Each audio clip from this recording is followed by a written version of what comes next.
BBC نے بڑے فخر سے خبر نشر کیا ہے کہ روس اور یوکرین کی جنگ میں یوکرین کی جانب سے لڑتے ہوئے ایک تائیوانی شہری جو ہے وہ مارا گیا ہے۔ اکثر لوگوں کو یہی نہیں پتا کہ BBC سے بنتا کیا ہے، اس کی سپیلنگ کیا ہے۔ جس طرح اکثر لوگ جو ڈیموکریسی کے سپیلنگ میں این کھا جاتے ہیں وہ ڈیموکریسی کو وہ ڈیمنکریسی ہوتا ہے اصل میں۔ BBC B stands for bluff, second B stands for broadcasting and third C stands for corporation. bluff broadcasting corporation, bluff کہتے ہیں بڑے بڑے جھوٹوں کو، تو BBC در حقیقت بلف کو پھیلانے والی یہ کارپوریشن ہے جو برطانوی حکومت کے زیر سایہ کام کرتا ہے۔ کیسی منافقت ہے؟ اگر مسلمان کی مدد کے لیے آئے کوئی دوسرا ملک تو دہشت گرد قرار دیے جاتے ہیں۔ اس میں کوئی شک نہیں کہ اس وقت موجودہ صورتحال ایسی ہی ہے کہ پوری دنیا میں کہیں سے بھی کوئی مسلمان اپنے کسی مسلمان بہن بھائی بوڑھے بزرگ کسی کی مدد کے لیے اٹھے تو وہ فوری طور پر دہشت گرد بنیاد پرست فنڈامنٹلسٹ قرار دے دیا جاتا ہے۔ بین الاقوامی قوانین لوگوں کو یاد آ جاتے ہیں، دنیا کا امن یاد آ جاتا ہے، ریاستوں کی جو سرحدیں ہیں وہ یاد آ جاتی ہیں۔ وہ مہاجرین جو اپنے مسلمان بھائیوں کی مدد کرنے کے لیے نکلیں انہیں کہیں گوانتانامو جیل میں ڈالا جاتا ہے۔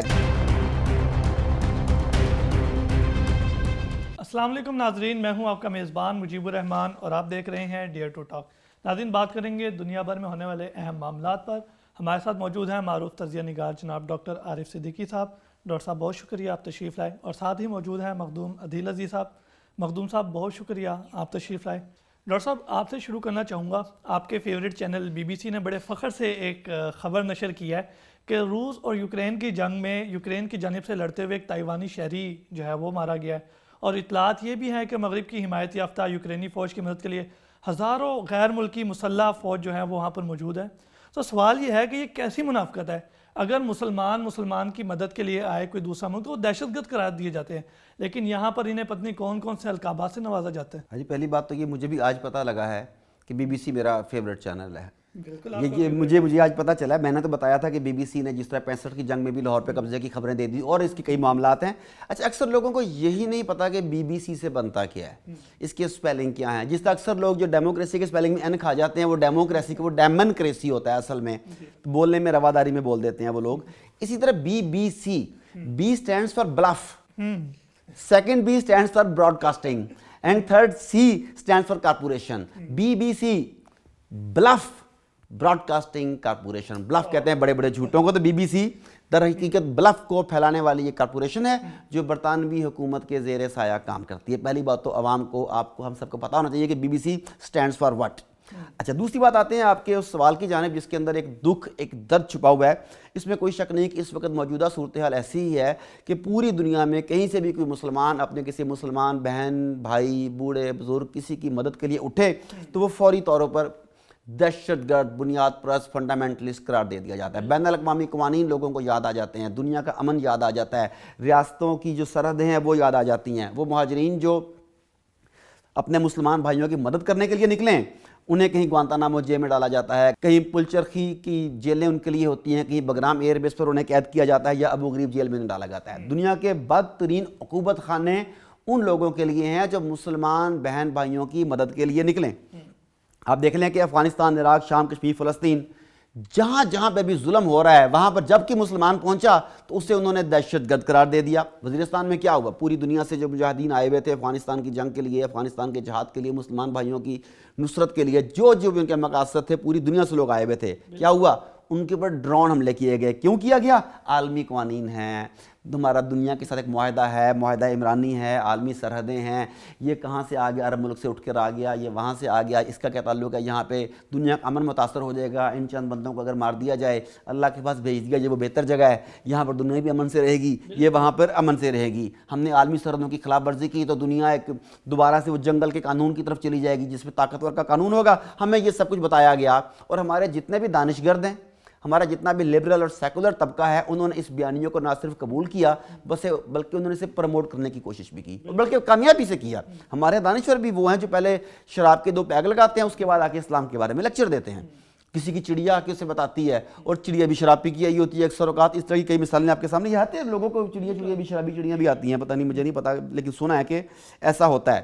لیکن اب کیا ہوا؟ مغرب نے جو اپنا درس دیا تھا، جو اپنا درس ہمیں پڑھایا تھا، اپنا درس ہمارے دانش گردوں کو پڑھایا تھا، سیکولرز اور ملحدین کو پڑھایا تھا، اب وہی درس وہ بھول گئے اور خود یوکرین کی جگہ پر تمام کے تمام انہوں نے صلیبی اور زائنسٹ اکٹھے کرنے شروع کر دیے۔ دوبارہ سے کروسیڈرز جمع کر رہے ہیں وہاں پہ۔ کس لیے جمع کر رہے ہیں وہاں پہ؟ حالانکہ سامنے پھر ایک عیسائی ریاست ہی ہے، مگر یہ عیسائی ریاست وہ اور ہے، یہ عیسائی ریاستیں جو اور ہیں، یہ مفادات کے تابع زائنسٹ ایجنڈے کے تابع ہیں. تو اب یہ دو گروہ آپس میں لڑنے کے لیے لگ گئے.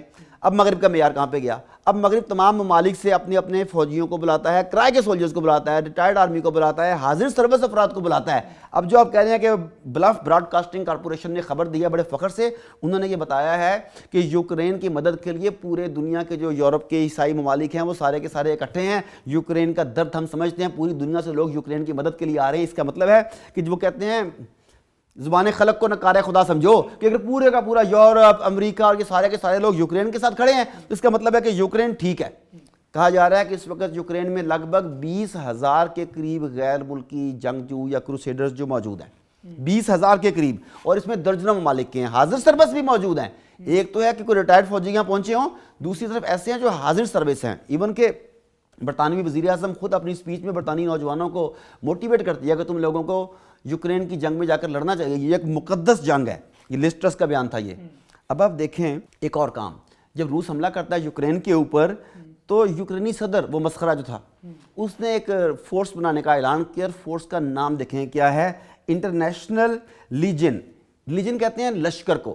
انٹرنیشنل لیجن ایک بین الاقوامی لشکر ہم بنانے کے جا رہے ہیں. تو یہی بات تو شروع سے سیدنا رسول کریم کہتے رہے ہیں کہ الکفر ملت واحدہ. بالکل وہ سارے کی ساری قوم ایک ہے اور وہ سارے کے سارے ملت واحدہ ہیں. اور اس وقت 70 کے قریب ممالک، 70 کے قریب کنٹریز کے جو واریئرز ہیں، کروسیڈرز ہیں، پرائیویٹ کنٹریکٹرز ہیں، جس طرح وہ بلیک واٹر وغیرہ پرائیویٹ کنٹریکٹر یہاں کے کام کرتے تھے، وہ تمام کے تمام اس وقت یوکرین میں موجود ہے، یوکرین کی جنگ لڑ رہے ہیں. اور ادھر دیکھا جائے تو روس کے ساتھ بھی اس کے حامی ممالک اب شانہ بشانہ جنگ کرنے کے لیے تیار ہیں. اب سوال یہ پیدا ہوتا ہے جو آپ نے کہا کہ جب مسلمان کوئی ایسا کام کرتے ہیں تو یہ کہتے ہیں کہ دہشت گرد ہے، اس لیے کہ مسلمان اکٹھے نہیں ہیں. جب تک آپ اکٹھے نہیں ہوگے، جسد واحد کی مانند نہیں ہوگے، ایک دوسرے کی تکلیف کو نہیں سمجھو گے. آپ کہتے ہیں سب سے پہلے پاکستان، وہ کہتے ہیں سب سے پہلے عرب.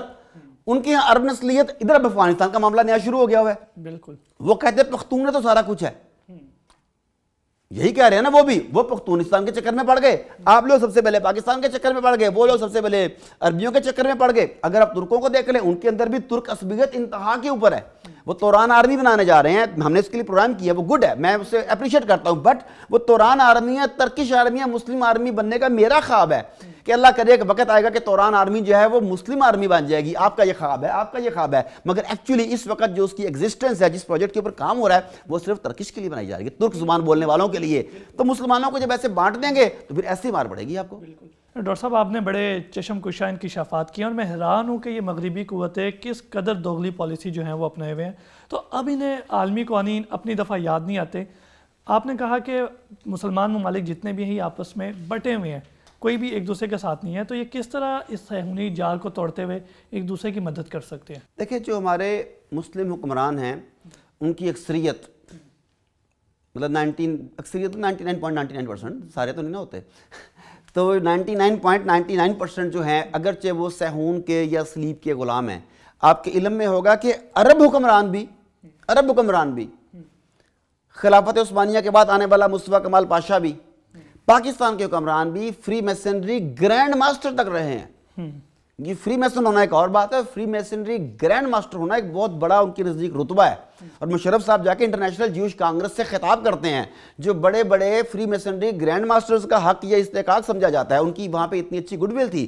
وہ کہتے ہیں کہ شمون پیر صبح اٹھ کے سب سے پہلے میرے لیے دعا کرتا ہے. بلکہ انہوں نے نہیں کہا، شمون پیر نے خود کہا تھا یہ بات کہ مشرف میرا بہت اچھا دوست ہے، میں سب سے پہلے صبح اٹھ کے اس کی صحت کے لیے، اس کی سلامتی کے لیے دعا کرتا ہوں. اب آپ دیکھیں کہ یہ کتنی امپورٹنٹ چیزیں اگر آپ ڈاٹس ملاتے ہیں تو کیا ہے. تو حکمران تو بے شک ایسے ہو گئے، مگر عوام میں آپ ہماری اکثریت جنہوں نے ابھی موجودہ نصاب نہیں پڑھا جو پڑھایا جا رہا ہے، ہم جو 10-15 سال پہلے کے پڑھے ہوئے ہیں نا، ہمارے دل آج بھی امت مسلمہ کے ساتھ اکٹھے دھڑکتے ہیں. اگر یہ سرحدی جو پابندیاں ہیں یہ ختم ہو جائیں، اگر حکومتیں خود کچھ نہیں کرنا چاہتی نہ کریں، گورنمنٹ آف پاکستان کچھ نہیں کرنا چاہتی نہ کرے، ترکش گورنمنٹ نہیں کرنا چاہتی نہ کرے، عرب گورنمنٹس نہیں کرنا چاہتی نہ کریں. جس طرح روس کے خلاف جہاد کے وقت انہوں نے پورے عالم اسلام نے اپنی سرحدیں کھول دی تھی، پاکستان افغانستان میں جو آنا کرتا جائے اور پاکستان کے راستے سے آگے جا کے اپنا کام کر کے آ جائے، یہ تھا نا. اگر آج صرف کشمیر، فلسطین، شام، یمن جہاں جہاں پرابلم چل رہی ہے، اگر مسلمان حکمران وہاں کے لیے صرف اپنی سرحدیں کھول دیں، یقین مانیے ایک دن میں اتنا بڑا لشکر وہاں جمع ہو سکتا ہے کہ طاغوت کی نیندیں حرام ہو جائیں گی. اور یہ جو بیت المقدس اتنے ڈیکٹس کے ساتھ ان کے قبضے میں ہے، یہ لینا اتنا بڑا کام نہیں ہے. ان کے پاس جتنا مرضی اسلحہ ہو، ان کے پاس بے شک ہائیڈروجن بم، نائٹروجن ٹروجن بم، ان کے پاس پتہ نہیں کون کون سے ڈرون، جو مرضی ہو. قرآن پاک میں واضح طور پہ لکھا ہے کہ بارہا قلیل جماعتوں کو کثیر جماعتوں کے اوپر اللہ تعالیٰ نے فتح دلائی ہے. جب کفار کا اور آپ کا اللہ تعالیٰ قرآن مجید میں کمپیریزن کرتے ہیں تو وہ باوجہ اسلحہ نہیں کرتے، باوجہ مال و دولت نہیں کرتے، باوجہ تعداد نہیں کرتے، باوجہ ایمان کرتے ہیں. بالکل ٹھیک. تو اگر تو اسلحہ وغیرہ اتنا ہی امپورٹنٹ ہوتا جتنا ایمان، تو اس کے ساتھ اس کا ذکر ہوتا. ہمیں کہا گیا جنگ کے لیے گھوڑے تیار رکھو، ہمیں کہا گیا جنگ کی تیاری کرو، ہمیں کہا گیا تمہارے لیے لوہا اتارا، اس میں قوت ہے اسے حاصل کرو، سارا کچھ کہا گیا. مگر جب آپ کا وہ توازن کیا گیا، تولا گیا نا آپ کو اور کفار کو، تو وہ بجائے ایمان اور تقویٰ تولا گیا. تو حل صرف ایک ہے، حل صرف ایک ہے. بالکل ٹھیک. قتال فی سبیل اللہ. بالکل. مخدوم صاحب آپ کیا کہیں گے اس حوالے سے؟ جی میں بڑے غور سے آپ کے سوالات بھی سن رہا تھا، اور جس طرح ڈاکٹر صاحب نے بڑے تفصیل سے اس کے جوابات دیے، ان پر بھی میری نظر تھی. اصل میں مجیب 21ویں صدی کے آغاز میں جس افریت کا امت مسلمہ کو سامنا کرنا پڑا، اس میں سب سے بڑا جو افریت تھا وہ وار اگینسٹ ٹیرر تھی. اب ایک بطور نیوٹرل انسان کے، گو کہ نیوٹرل جانور ہوتا ہے، مگر ایک نیوٹرل انسان کے یا ایک تحریک کے طالب علم کے طور پر ہم اس کا جائزہ لیتے ہیں اس کے محرکات کیا تھے. انہوں نے کہا جی ہم پر حملہ ہوتا ہے، 9/11 ہوتا ہے، کچھ سعودی اور کچھ دیگر مملکتوں کے جو ہائی جیکرز ہیں وہ آ کے ہم پہ اٹیک کر جاتے ہیں، اور یہ کسی قومیت پہ یقین نہیں رکھتے بلکہ یہ ایک امت کی بات کرتے ہیں. جیسے کفکاز کی وادیاں پاکستانی جاتے ہیں، افغانستان میں عرب آتے ہیں، افریقہ میں افغان جاتے ہیں، تو یہ ایک امت کی بات کرتے ہیں. اور یہ عالمی دنیا کے لیے، عالمی جو اتنی مشکل سے جنگ عظیم دوئم کے بعد ہم نے امن حاصل کیا ہے، اقوام متحدہ کا دائرہ بنایا ہے، ان کو جو بھی مسئلہ ہے اس میں سولو کریں. یہ تو ایک قوم کہتے ہیں، ملت وحدہ خود کو کہتے ہیں، اور یہ بہت بڑا خطرہ ہے ہمارے لیے. اس پر انہوں نے افغانستان میں چڑھائی کی. یہی مطالبہ تھا نا، اسامہ بن لادن کو ہمارے حوالے کر دو. اسامہ بن لادن کا نظریہ مشن و کوس کیا تھا؟ یہی تھا، ایک امت. اسی طرح عراق میں ہم نے دیکھا انہوں نے تباہی مچائی. اور پھر جو عراق میں مدد کے لیے مجاہدین گئے، جو مہاجرین گئے، جو جہادی گئے کشمیر میں، افغانستان میں، عراق میں، ان پر طریق انسانی کا بدترین تشدد کیا گیا. اور اس پر ہمارے ہاں کا جتنا ہی پڑھا لکھا طبقہ ہے، جو نام نہاد محققین ہیں، جو لبرل روشن خیال لوگ ہیں، یا جو انسانی حقوق کے چیمپئن اور علم بردار بنتے ہیں، جب ہم ان کے پاس گئے، ہم نے ان سے دست بستہ عرض کیا کہ دیکھیں کتنا ظلم ہو رہا ہے مجیب، تو اس پر آپ کچھ کیجئے، چاہے انسانی کے ناطے کیجئے. تو انہوں نے ہم سے یہ کہا مجیب کہ بھئی دیکھو انہوں نے سرحدی خلاف ورزی کی، بغیر ویزا کے، بغیر کسی حکومتی اجازت کے، بغیر کسی فوج کے، بغیر کسی لشکر کے، یہ پرائی جنگ میں داخل ہوئے. انہوں نے سرحدی خلاف ورزی بھی کی، ناجائز اسلحہ بھی تھاما انہوں نے، اور ایک پرائی جنگ میں کودے. تو ان پہ تو لعنت کرنی چاہیے. یہ ان کے الفاظ تھے. آئی ڈو ریمبر ڈیٹ 2009 کا واقعات میں آپ کو ذرا سراہ سے سنا رہا ہوں. اب وہ میرے بات دل میں بیٹھ گئی. میں نے کہا ہو سکتا ہے یہ اتنے ہی مطلب بڑے دانتے اور یہ ہمارے ہاں مکاولی پیدا ہو گئے ہیں، تو ہو سکتا ہے اس حد تک یقین رکھتے ہوں عالمی قوانین پر. مگر ان بدبختوں کا آج ضمیر کیوں نہیں جاگ رہا جب 20,000 کروسیڈرز جو ہیں وہ یوکرین میں، کیف میں، یوکرین کے دفاع کے لیے، جو کہ یوکرین کا دفاع نہیں، ویسٹرن کرسچنڈم کا دفاع ہے، مغربی صہیونی تہذیب کا دفاع ہے، اس کے دفاع کے لیے اکٹھے ہوئے ہیں، تو کسی ایک کے کان پر جوں نہیں رینگتی. آپ نے جس بی بی سی کا سرخی کا، بی بی سی کی ہیڈ لائن کا ذکر کیا وہ میں نے پڑھی ہے. بی بی سی انتہائی فخر سے کہہ رہے کہ ہزاروں میل دور سے اٹھ کے ایک تائیوانی باشندہ یوکرین کی جنگ میں شامل ہوا اور وہ مارا گیا. اور پھر آگے اگر خبر کی تفصیل دیکھیں ہم تو لکھا ہوا ہے جیمیکا سے لے کر افریقہ تک، افریقہ سے لے کر کیمرون تک، کیمرون سے لے کر لیٹن امریکہ تک، دنیا بھر کے لوگ یوکرین کی مدد کے لیے آ رہے ہیں. اب یہ تو لکھ دیا مدد کے لیے آ رہے ہیں، مگر کس جھنڈے، کس علم تلے آ رہے ہیں؟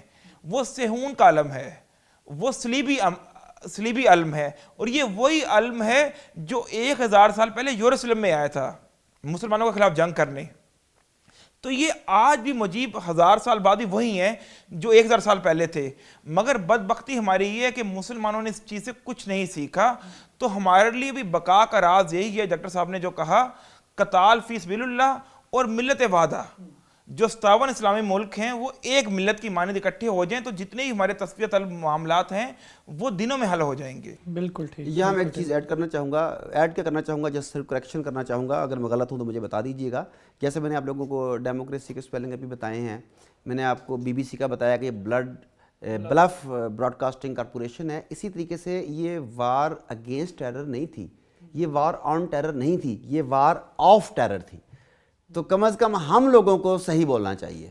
ہم BBC نہیں ہیں بلف براڈ کاسٹنگ کارپوریشن کے، ہم میں سے وار اگینسٹ ٹیرر بولیں، that was war of terror.